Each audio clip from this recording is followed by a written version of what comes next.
करते हैं Indian polity की favourite topic the supreme court of India. याद रखिएगा, इस सुप्रीम कोर्ट ऑफ इंडिया से हर साल प्रीलिम्स में 1 से 2 क्वेश्चन तो आएंगे ही आएंगे और आप ये देख सकते हैं। खैर चलिए हम लोग इंट्रोडक्शन में आते हैं। सुप्रीम कोर्ट ऑफ इंडिया किसे कहते हैं? ये कौन है? ये गार्जियन है। किसका गार्जियन है भाई? जी हाँ, ये गार्जियन है और कॉन्स्टिट्यूशन का गार्जियन है। जैसे हमारे घर में गार्जियन होता है, वैसे ये क्या है? गार्जियन ऑफ द कॉन्स्टिट्यूशन है। तो अगर आपसे पूछा जाए कि कॉन्स्टिट्यूशन का गार्जियन कौन है, पार्लियामेंट है, प्रेसिडेंट है, या सुप्रीम कोर्ट ऑफ इंडिया है ना, या आपका जो है स्टेट लेजिस्लेचर है, तो आपको बताना होगा कि जो गार्जियन है वो हमारा सुप्रीम कोर्ट ऑफ इंडिया है। और फंडामेंटल राइट्स का जो गारंटर है, जो गारंटी देता है, वो भी कौन है? हमारा सुप्रीम कोर्ट ऑफ इंडिया। ठीक है। और इसके जरिए जो है the constitution through federal does not provide for dual judiciary, that is central and state judiciary. हमारे यहाँ सेंट्रल में भी जुडिशरी है और स्टेट में भी है, लेकिन फिर भी सिंगल है और यूनिफाइड जुडिशरी है। यानी ये हमारा यूनियन है और एपेक्स बॉडी है। सबसे टॉप पर कौन है? सुप्रीम कोर्ट ऑफ इंडिया है। ठीक है। इसी तरीके से ये हमारा यूनियन जुडिशरी है और जितने भी, चाहे वो हाई कोर्ट हो और चाहे वो सब ऑर्डिनेट कोर्ट हो, जिसको हम डिस्ट्रिक्ट कोर्ट भी कहते हैं, ये सब किसके अंदर आते हैं? ये सब सुप्रीम कोर्ट के अंदर आते हैं। और आपसे हो सकता है कि ये सवाल पूछा जाए कि हमने इसको कहाँ से लिया है। ये जो हमने सुप्रीम कोर्ट लिया है, ये कहाँ से लिया है? तो हमने इसको यूएसए से लिया है। इसे हमने अमेरिका से लिया है। कहाँ से लिया है बोलिए? अमेरिका से लिया है। ठीक है। और ये जो सिस्टम है यूनियन जुडिशरी की, ये हमने कहाँ से डिराइव किया है, कहाँ से लिया है? तो आपको याद होना चाहिए, गवर्नमेंट ऑफ इंडिया एक्ट 1935 से इसको हमने लिया है। ठीक है। अब आइए जानते हैं कि ये संविधान के किस पार्ट में है। तो हो सकता है कभी कभी क्वेश्चन में आपको सुप्रीम कोर्ट ना लिखे, पार्ट 5 लिख दे, या कभी पूछ ले कि आर्टिकल 124 से 147। ये क्वेश्चन पीवाईक्यू में भी आप इसको समझ सकेंगे कि अगर आपको ये मालूम है कि सुप्रीम कोर्ट के बारे में 124 से 147 तक इसके बारे में कहा गया है, तो आप जो है सवाल के जवाब दे सकते हैं। इसको हम पीवाईक्यू में देखेंगे। तो ये पार्ट 5 में है। आर्टिकल याद कर लीजिए 124 से 147 तक। आर्टिकल 124 से 147 तक में ये हमारा सुप्रीम कोर्ट के बारे में, यूनियन जुडिशरी यानी सुप्रीम कोर्ट के बारे में बताया गया है। और ये कोर्ट ऑफ अपील भी है। ये क्या है? कोर्ट ऑफ अपील है। यानी सबसे हाईएस्ट में अगर कोई है जहां जाके हम अपील कर सकते हैं। मान लीजिए किसी को फांसी की सजा हाई कोर्ट ने दे दिया, तो हम सबसे अपील, सबसे टॉप पर जो जा सकते हैं, कहाँ जा सकते हैं? Supreme court. ये सबसे टॉप में है। उसके नीचे कौन है? हाई कोर्ट है। फिर उसके नीचे कौन है? डिस्ट्रिक्ट कोर्ट है या सब ऑर्डिनेट कोर्ट है। ठीक है। फिर उसके नीचे कौन है? तो तहसील वगैरह आते हैं। ठीक है। तो अगर सबसे हाईएस्ट पे अगर पूछा जाए कौन बैठा हुआ है, तो सबसे ऊपर बैठा हुआ हमारा सुप्रीम कोर्ट बैठा हुआ है। अब आगे चलते हैं। ठीक है।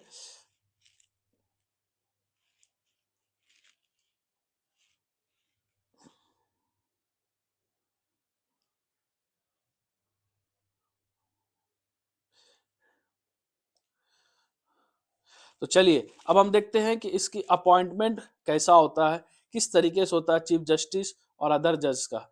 ठीक है। कभी कभी अपॉइंटमेंट पे क्वेश्चन आ जाता है। तो जो मैक्सिमम नंबर, जो सबसे ज्यादा नंबर है सुप्रीम कोर्ट का जज के, जिसमें हम इंक्लूडिंग करेंगे chief justice of supreme court, ये कितना है? 34। यानी 33 हो गए जो चीफ जस्टिस ऑफ इंडिया नहीं है, और plus chief justice of India. ये चीफ जस्टिस ऑफ इंडिया एक ही होते हैं, और बाकी कितने जज है? 33। ये कितने हो गए? 34 जज। तो ये हमने कहाँ से लिया है? अगर आपसे पूछा जाए कि ये हमने कहाँ से लिया है, तो बताएंगे कि इसको हमने जो है 2019 में अमेंडमेंट हुआ था, इसके जरिए हमने इसको किया था। ठीक है, अब सवाल उठता है अंदर आर्टिकल 124 के 2 में है कि chief justice of India, chief justice of India को अपॉइंट करेगा कौन? प्रेसिडेंट। कौन अपॉइंट करेगा? प्रेसिडेंट, है ना। अपॉइंटमेंट का काम प्रेसिडेंट करेंगे। While appointing the chief justice, president क्या करेंगे? ऐसा नहीं है कि किसी को भी बोलेंगे 33 जज है मान लीजिए, है ना, अब एक इसमें से निकल के चीफ जस्टिस ऑफ इंडिया बनाना है ना, और इसमें एक ऐड होना है तब ना बनेंगे। जैसे अभी हमारे DY चंद्रचूड़ जी गए, तो इस 33 में से एक को लेना है, ठीक है, और एक इसमें ऐड भी होगा। तो अब ये क्या करेंगे? ऐसा नहीं कि 33 में से किसी को भी बुला लेंगे। क्या क्या प्रोसीड्यूर है कि वो कंसल्ट करेंगे, बातचीत करेंगे जजों से, सुप्रीम कोर्ट के जजों से बात करेंगे और हाई कोर्ट के जजों से बात करेंगे, और जो फिट बैठेगा और जो नेसेसरी लगेगा उसको कर देंगे। ठीक है, therefore he shall consult at least, कम से कम कितने से करेंगे? तो एटलीस्ट 2 ऑफ सीनियर मोस्ट जज। जो सबसे पहले आए थे इस 33 में, 2 जज ऐसे होंगे जो सबसे ज्यादा उम्र वाले होंगे, जो सबसे ज्यादा आपका तजर्बा वाले होंगे। उनसे क्या करेगा प्रेसिडेंट जो है वो सलाह मांगेंगे, ठीक है, अपनी ओपिनियन जो है मानेंगे। ठीक है, अब आगे देखते हैं।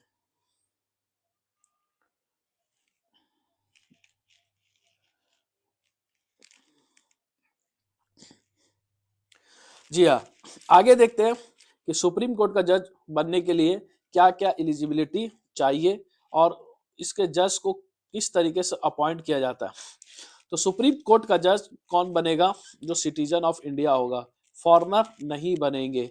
फिर वो जज जो एक या एक से ज्यादा हाई कोर्ट में एटलीस्ट 5 साल क्या रह चुके हों? जज रह चुके हों। जो 5 साल हाई कोर्ट में 5 साल जज रहा होगा, है ना, तो वो या तो उसमें से किसी को बनाया जाएगा या एडवोकेट होगा। कहाँ का एडवोकेट होगा? एक या एक से ज्यादा भी हाई कोर्ट में जाकर एडवोकेट किया होगा। कहाँ? हाई कोर्ट में। एटलीस्ट 10 साल, कम से कम 10 साल।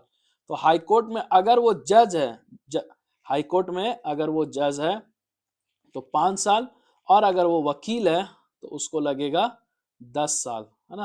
तो 10, अगर वकालत करता है 10 साल हो गया तो फिर वो सुप्रीम कोर्ट का जज बनाया जा सकता है। और वो प्रेसिडेंट के ओपिनियन में जो है, और वो क्या होना चाहिए? जज होना चाहिए। ठीक है, अब कभी कभी क्वेश्चन पूछ देता है कि क्या उसके लिए कोई मिनिमम एज है? मान लिया पूछ देगा कि सुप्रीम कोर्ट का जज 25 साल होना चाहिए या 35 साल होना चाहिए। आप सोचेंगे हाँ यार 35 साल तो कम से कम होना चाहिए, लेकिन ऐसा कोई प्रोविजन नहीं है, ऐसा कोई प्रोविजन नहीं है। ठीक है, अब आइए हम जानते हैं कि उनका ऑफिस, यानी अब जज हम तो बना दिए, अब बनाने के बाद वो कितने दिन तक जज रहेंगे, किस तरीके से रहेंगे? तो ये कोई फिक्स नहीं है, ये कोई फिक्स नहीं है। ठीक है, नॉट फिक्स, फिक्स्ड नहीं है ये फिक्स्ड नहीं है। लेकिन कब तक रह सकते हैं? तो 65 ईयर तक रह सकते हैं। कितने तक रख सकते हैं? 65 तक, 65 साल तक रह सकते हैं ये जज। ठीक है, अगर आपको मालूम है कि हाई कोर्ट का जज ये कितने साल तक रह सकते हैं, 65 या 62, 62, तो कमेंट में करके बताइए। ठीक है, तो अब वो कितने साल तक रह सकते हैं? अब वो रह सकते हैं 65 साल तक। मान लीजिए 50 में बने, 60 में बने, 60 में बने, तो अब वो 65 साल तक जज रह सकते हैं। अब उनको रिजाइन देना है तो वो क्या करेंगे? Before expiration of actual term, है ना, अगर एक्चुअल टर्म मान लीजिए 65 साल से पहले ही वो रिजाइन देना चाहते तो किसको रेजिग्नेशन देंगे? प्रेसिडेंट को जाके देंगे। किसको देंगे? प्रेसिडेंट को देंगे। कहेंगे कि प्रेसिडेंट जी ये हमारा रिजाइन लेटर है, अब हमारा रिजाइन लेटर कबूल कर लीजिए। और किस तरीके से टर्म से पहले उनको हटाया जा सकता है? तो उसको रिमूव किया जा सकता है, याद रखिएगा, जब उनको रिमूव किया जाएगा प्रेसिडेंट के द्वारा on the basis of recommendation. ये क्वेश्चन आता है, इसमें कंफ्यूज हो जाता है आदमी कि यार पार्लियामेंट रिकमेंडेशन कर देगा तो रिकमेंडेशन करने से क्या प्रेसिडेंट हटा देंगे जो है सुप्रीम कोर्ट के जज को? तो जी हाँ, हटा देंगे, लेकिन क्वेश्चन में सिर्फ रिकमेंडेशन ही लिखा रहता है, इम्पीचमेंट नहीं हटा, इसको हटा देता है, इम्पीचमेंट को हटा देता है। तो ये याद रखिएगा कि प्रेसिडेंट जो है पार्लियामेंट के रिकमेंडेशन से हटा सकते हैं, लेकिन वो रिकमेंडेशन क्या होगा, उसका प्रोसेस क्या है, आइए अब हम इसको आगे पढ़ते हैं। ठीक है, तो आर्टिकल नंबर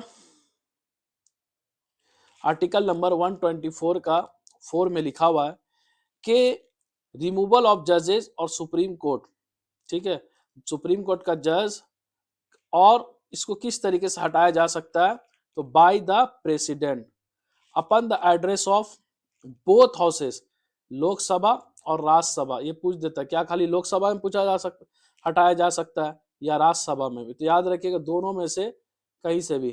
ठीक है, on the parliament supported by majority, किससे? जब मेजोरिटी करेगी, जो नॉट लेस देन यानी 2/3, इससे कम नहीं होना चाहिए। तो 2/3 से कम नहीं होना चाहिए जब ये मेंबर प्रेजेंट होंगे वहां पे पार्लियामेंट में और वोटिंग करेंगे, ठीक है, तब जाकर हटाया जा सकता है।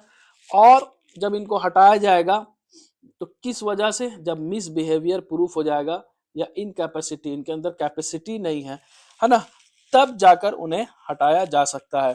कैपेसिटी नहीं है का मतलब क्या है? मान लीजिए बहुत बीमार हो गए, सख्त हो गए, है ना, अब उम्मीद नहीं लग रही कि भाई ये काम कर पाएंगे वगैरह वगैरह। ठीक है,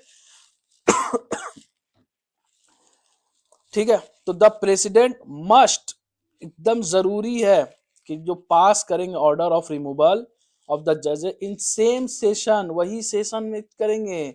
मॉनसून सेशन है तो मॉनसून में करेंगे, ठीक है ना, तो जिस सेशन में वो पास होगा उसी में किया जाएगा।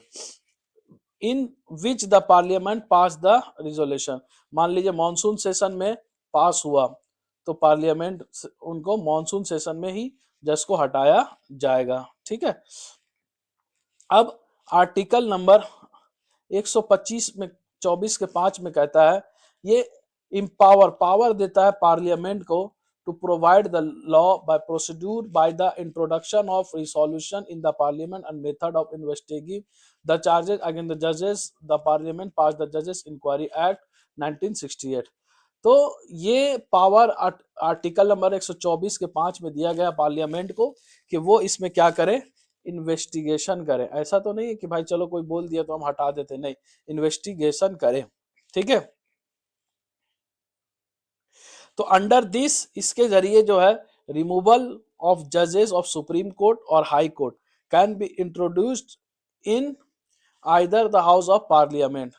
कहाँ भेजा जाएगा? या तो लोकसभा में आएगा या तो फिर राज्यसभा, दोनों में से किसी में भी आ सकता है। For its introduction in Rajya Sabha, मान लीजिए अगर राज्यसभा में ये बिल आता है कि नहीं हमें सुप्रीम कोर्ट के जज को हटाना है, तो उसमें आपको मालूम है 250 के करीब जो है राज्यसभा का मेंबर होते हैं, तो कम से कम एटलीस्ट 50 लोग तो हो इस सपोर्ट में कि हाँ भाई इसको हमें इस बिल को पारित करके इम्पीचमेंट करके हटाना है। तो कम से कम 50, और अगर लोकसभा में होंगे तो कम से कम 100, सीधा डबल हो जाएगा। तो 100 लोग लोकसभा में और राज्यसभा में 50 लोग। ठीक है, और जब ये इंट्रोड्यूस करेंगे प्रेसिडाइंग ऑफिसर, चाहे वो स्पीकर हो चाहे हमारे चेयरमैन, उनको जाके तो उन्होंने 3 मेंबर जुडिशियल कमेटी बनाएंगे। ठीक है, उसको क्या करेंगे, स्पीकर को अगर देंगे लोकसभा में या फिर राज्यसभा में, 3 मेंबर का जो प्रेसिडाइंग ऑफिसर जो भी रहेगा उसको क्या किया जाएगा, 3 मेंबर कमेटी बनाएंगे जो सुप्रीम कोर्ट के जज के बारे में छानबीन करेंगे। ठीक है, और जो सेकंड मेंबर होंगे वो सिटिंग ऑफ हाई कोर्ट, और थर्ड मेंबर होंगे इमिनेट जुडिस, यानी जो 3 मेंबर होंगे, है ना, तो एक कौन होंगे, हेडेड बाय सिटिंग जज, दूसरा कौन होंगे जो सुप्रीम कोर्ट का होगा, सेकंड हाई कोर्ट का होगा, और तीसरा जो है जो जुरिस्ट का, यानी आपका कानून का नॉलेज रखता। तो 3 हो जाएंगे, सुप्रीम कोर्ट, हाई कोर्ट के जज, सुप्रीम कोर्ट के जज और इमिनेंट जुरिस्ट, ठीक है। तो ये 3 हो जाएंगे, ये 3 मिलके क्या बनाएंगे, 3 मेंबर जुडिशियल बनाएंगे, क्या बनाएंगे, कमेटी बनाएंगे, ठीक है। अब आगे आते हैं।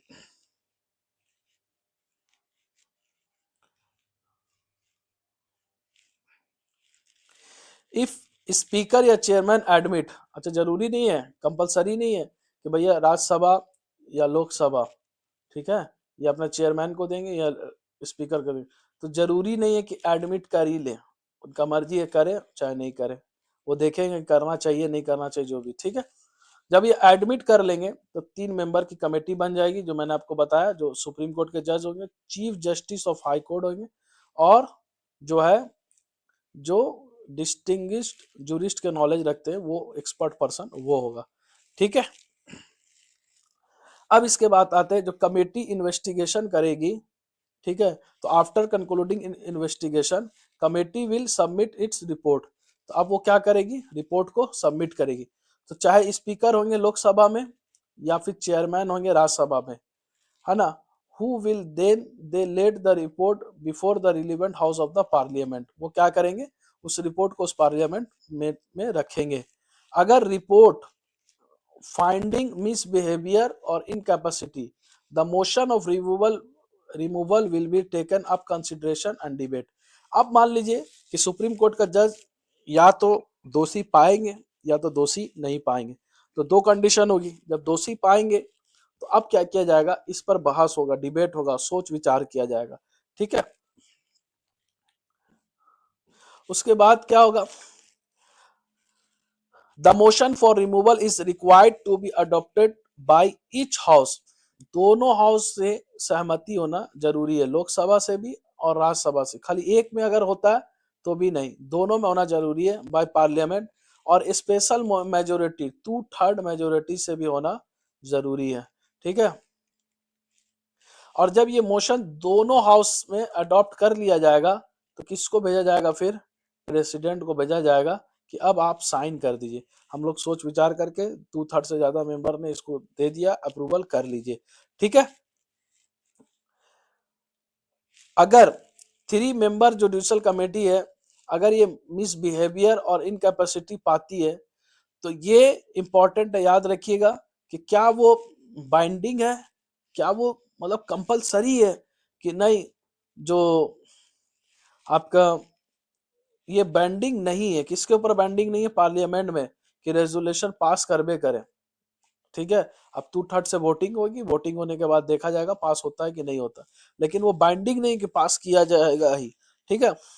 हाउएवर इफ जुडिशियल जो कमेटी बनाई जाती है, अगर वो फेल हो जाती, 2 ही चीज होगा, या तो हाँ होगा कि हाँ भाई ये पाए गए हैं, और या तो क्या होगा, या तो नहीं होगा।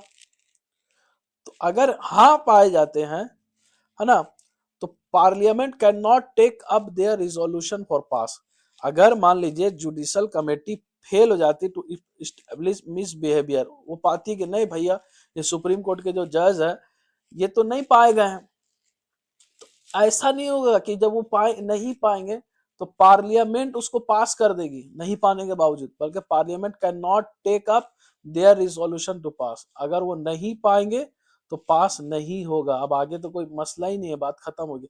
अगर पास हो जाता, अगर पा लेता कि हाँ भाई ये हमें इनकैपेसिटी या मिसबिहेवियर जाते, तो अब पार्लियामेंट से या तो पास होगा या तो नहीं होगा, 2 ही कंडीशन यहां से भी निकलेगी, ठीक है। अब हम आगे आते हैं, देखते हैं। अब प्रेसिडेंट क्या करेंगे, साइन करेंगे ऑन इट एंड जज आर रिमूव, और जज क्या हो जाएंगे, जज को हटा दिया जाएगा, ठीक है। लेकिन आपको याद रखिए अभी तक एक भी ऐसा कोई जज नहीं आया जिसको पार्लियामेंट से हटाया जा सके, और ये हमारे हिंदुस्तान की, भारत की ताकत है कि हमारी जुडिशरी ऐसी है, ठीक है। अब आगे बढ़ते हैं कि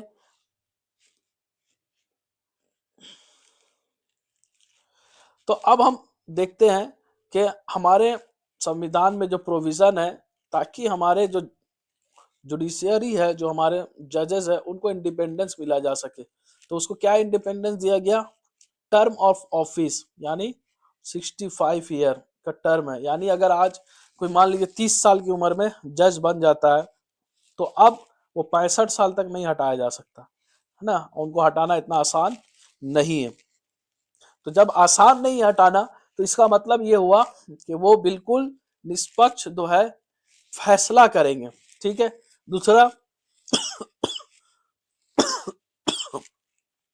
कि उसका अपॉइंटमेंट, है ना, nothing to do with politics, उससे पॉलिटिक्स से कोई लेना देना नहीं है, कोई भी पार्टी किसी जज को नहीं लाती, इस वजह से भी वो निष्पक्ष रहते हैं। और उनका टर्म जो है वो भी फाइनल है। ठीक है। पैसे में भी कोई कटौती नहीं होने वाली, एक्सेप्ट फाइनेंशियल इमरजेंसी आएगी तो ही कटेगी। उनका पैसा सुप्रीम कोर्ट का जज को कहां से मिलेगा? कॉन्सोलिडेटेड फंड ऑफ इंडिया से दिया जाता है। ठीक है। और द कंडक्ट ऑफ एनी जज of supreme court in the discharge of her duties can not be discuss in the legislature expect in the case of impeachment.